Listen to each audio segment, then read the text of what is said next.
Okay, so for this, what I'll do is I'll get the cutter that has the eye. And also, let's see, where's that darn eye? Here it is. Okay, so I'll take this and I'll cut an eye.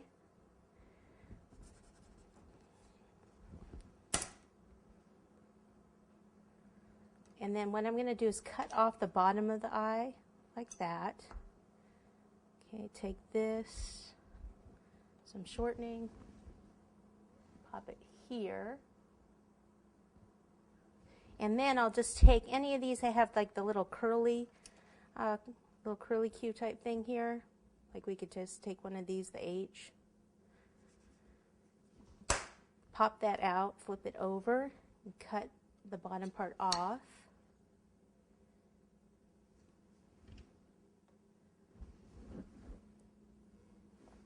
Put that right below. So it's kind of the same style as the writing. Okay, then we can do some little hearts. So we've got little heart cutters. These are actually little clay cutters. You can find them for fondant or for clay. And then just kind of fill in, like it looks like it might need one here. The original one there I have 3, but I think I'm put a few more on because I didn't quite center this writing the same as on the first one.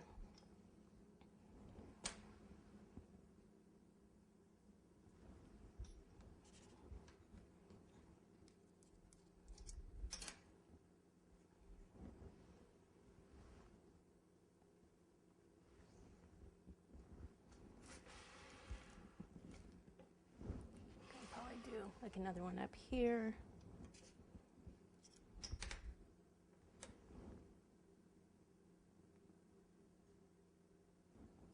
Okay, that's good for the lettering. We could do, we haven't done the other pink strips down here. This may be a bit dried out, but let me see. I'm going to cut this into a strip. And then I could take some more shortening here.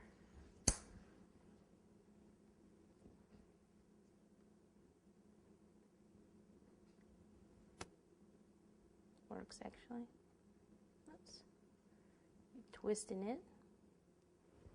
And then either water or shortening where it's going to stick. So we'll do that one there.